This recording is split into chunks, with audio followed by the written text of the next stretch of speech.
What's going on? Is Anton from antondaniels.com. I appreciate you guys for continuing to rock with me. I have breaking news.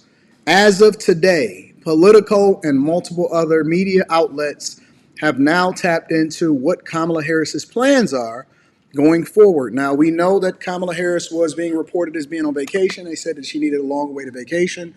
Also, on top of that, she was feeling some type of way about the election results, and nobody knows or really can say exactly what her reaction was when she found out that she lost every single battleground state. However, we can safely assume that she didn't take it well. She didn't take it well at all, right? But as of today, we are now finding out exactly what her plans are as Joe Biden continues to try to burn down the White House on his way out by making sure that he hit the nuke button and put us and plunge us further into war. All right, so let me just read a little bit of the article, and then I'm going to bring you up to speed on what's happening. So she's telling her political advisors and allies to keep her options open, and she could run for president or California governor, but they're saying that she prefers to run for president because she's looking to challenge J.D. Vance and in the next presidential election in 2028. That is insane, but we're gonna continue to go along with it, all right? So it goes on to say Kamala Harris has been lying low since her defeat in the presidential race, unwinding with family and senior aides in Hawaii before heading back to the nation's capital. But privately, the vice president has been instructing advisors and allies to keep her options open, whether for a possible 2028 presidential run or even to run for governor in her home state of California in 2 years, as Harris has repeated in phone calls, I am staying in the fight. Now, here's the tricky part about this, right? Because let's say, for example, that she decides to run for governor of California in 2026 in the midterm elections. Well, it is a possibility that she could beat Gavin Newsom, because I think that Gavin Newsom, right along with J.D. Pritzker, is possibly one of the worst governors of the United States of America right now. In Chicago or Illinois, per se, Brandon Johnson is kind of keeping J.B. Pritzker at the front of the congregation, but California is by far and away the worst, the absolute worst ran state in the United States of America. They went from a budget surplus because of COVID money to now being at a budget deficit, and we already see Oakland is about to file for bankruptcy. I've been predicting it. It's coming. Just wait on it. 2025, it'll be here. Goes on to say she is expected to explore those and other possible paths forward with family members over the winter holiday season, according to 5 people in the Harris inner circle, who were granted basically an anonymous discussion of her internal dynamics. Her deliberations follow an extraordinary 4 months in which Harris went from President Joe Biden's running mate to the top of the ticket, re-energizing Democrats before ultimately crashing on election night. Did she really re-energize them? Because they absolutely got whooped in all 3 branches of government. She doesn't have to decide if she wants to run for something again in the next 6 months.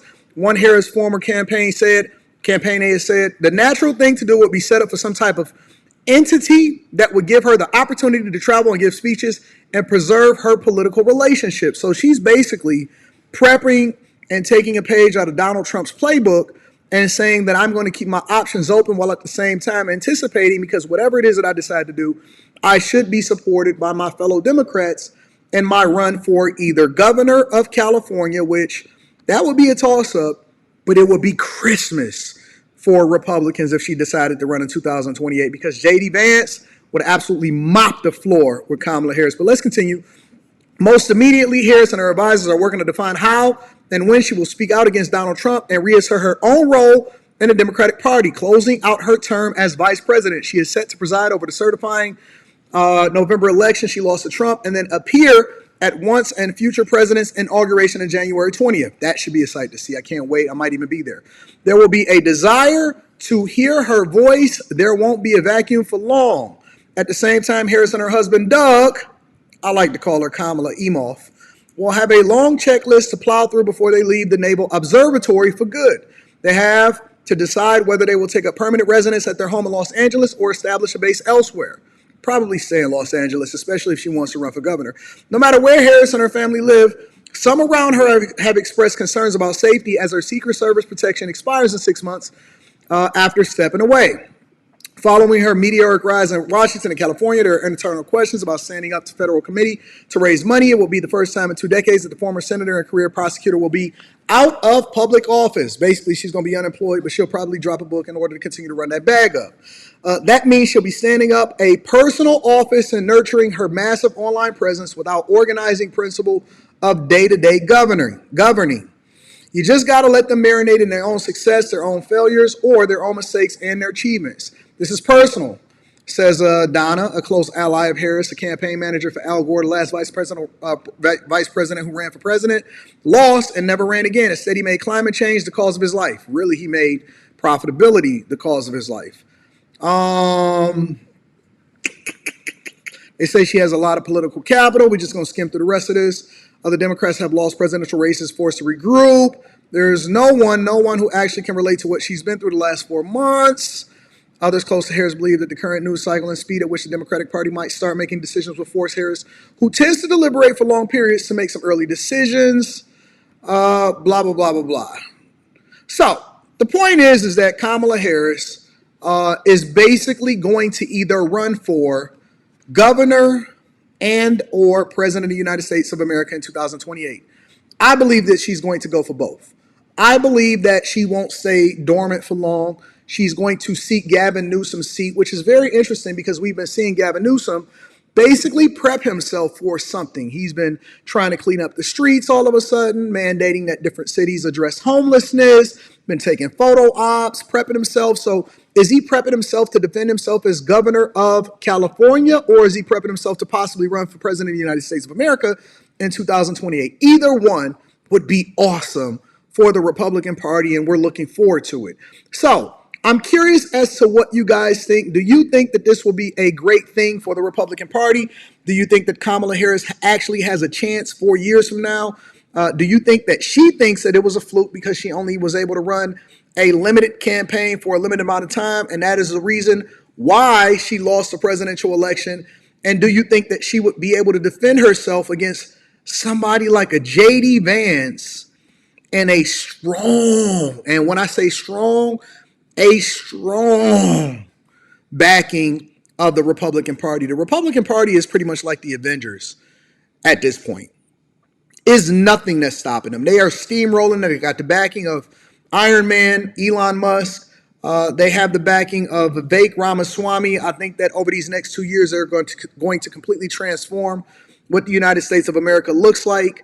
And it's so interesting, right? Because if she's eyeing a run for the presidential election in 2028, what happened to all of this rhetoric about the possibility of never having a president again because Donald Trump was going to be the forever president and all of this fear mongering? What happened to that? It just went out the window. Nobody has anything to say about it all of a sudden. He's a fascist. He's going to take over the government. He's going to be a dictator.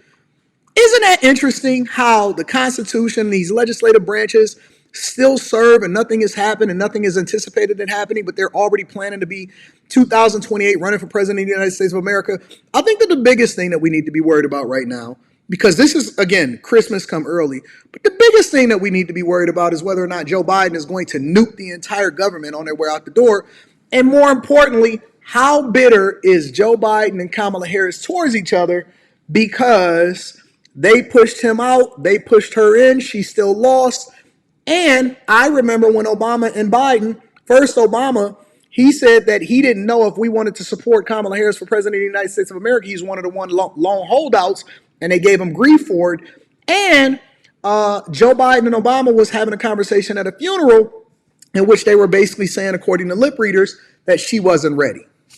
Y'all make sure y'all tap into the Patreon. Link is in the description. Let me know what y'all think inside of the comments. Also, Teach Hanley, 40% off your first order, 20% off for life. And then last but not least, make sure you guys get your tickets. Come and see me December 14th in Detroit. It's going to be awesome. I love you. I appreciate you. Y'all let me know what y'all think inside of the comments. Peace.